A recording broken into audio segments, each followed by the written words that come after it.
And this is a SpongeBob review rant brought to you by Ask Air. Thanks for watching. Be sure to subscribe. Well, if you've watched SpongeBob, you know everything that's gone good and everything that's gone bad.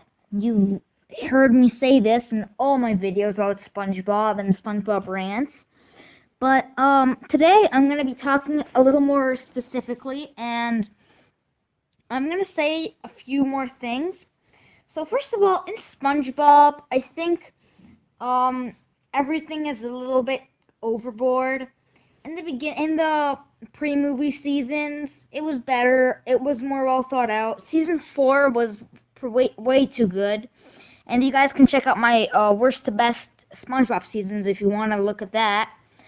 And I think a problem, but before I go into problems and good things about it, I would like to go on and give credit to all of the creators of SpongeBob: Stephen Hillenburg, Paul Tibbitt, Tom Kenny, the voice of SpongeBob, all the other voice actors, Tom Yasumi, and I think they made this a little bit too distinct. All the characters are too distinct, so their personalities are kind of like you have to be that. So, for example, if someone's very annoying, they have to be annoying.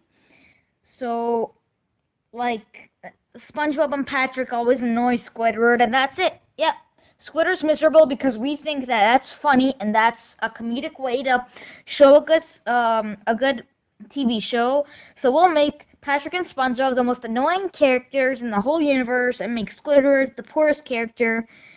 I mean, it's so annoying. SpongeBob has to be annoying, which is what I mean by distinct. He's always annoying. He always laughs annoyingly. He's enthusiastic, which is a good thing about him, but it depends which way you look at that. And that's his personality, and it has to be distinct because that's how they want it. Or Patrick has to be dumb. That's the only thing they like about him, is we can make comedy off of a character who is dumb. And a lot of shows do that. For example, Teenage Mutant Ninja Turtles, in which you can go check out my rant. Michelangelo is always the funny character because he's dumb, and he makes a lot of jokes out of that.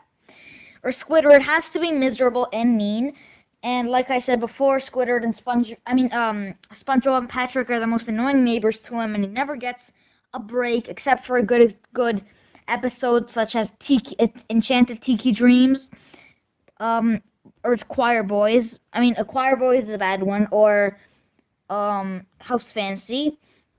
And Mr. Krabs has to be extremely cheap, and it shows that in a lot of episodes, like Penny Foolish or even Atlantis SquarePantis. You guys can check my reaction for that one. And he always has to love money, and Plankton has to be always poor like Squidward, miserable, but he's a genius, which he proves in a lot of episodes, and he's extremely mean, and he always wants to stick to the formula and nothing else. I mean, come on, can't you make a better recipe and make it off of Chum instead of stealing his stupid formula? And, well, SpongeBob's changed a lot over the years. For example, since 1999, he looked like a sponge, and then he looked pale, and then he looked fat, and then he looked crookedy, and now he looks better. But what is withheld is his age. I mean, SpongeBob must be around like 2030, right? How can he have a house? And how can he have a job? Okay, a job I get, because you can have a job when you're like 14 or something, but come on. It's so weird because we don't know his exact age. He acts like a 2-year-old, but it seems like he's about like 20, maybe 15, 30, a teenager. And this show's had a lot of good times. They've had a lot of good memories. They had a lot of good movies, like the new one, SpongeBob movie, Sponge Out of the Water, which came out, I think it was in 2015, February 6th, or the old SpongeBob SquarePants movie. Which I like Dennis a lot because he was pretty fun. And by the way, tomorrow I'll be uploading, if Donald Trump wins the U.S. election, I will be uploading, personally, I will be uploading why Hillary Clinton might have lost and the advantages she had that she managed to ruin.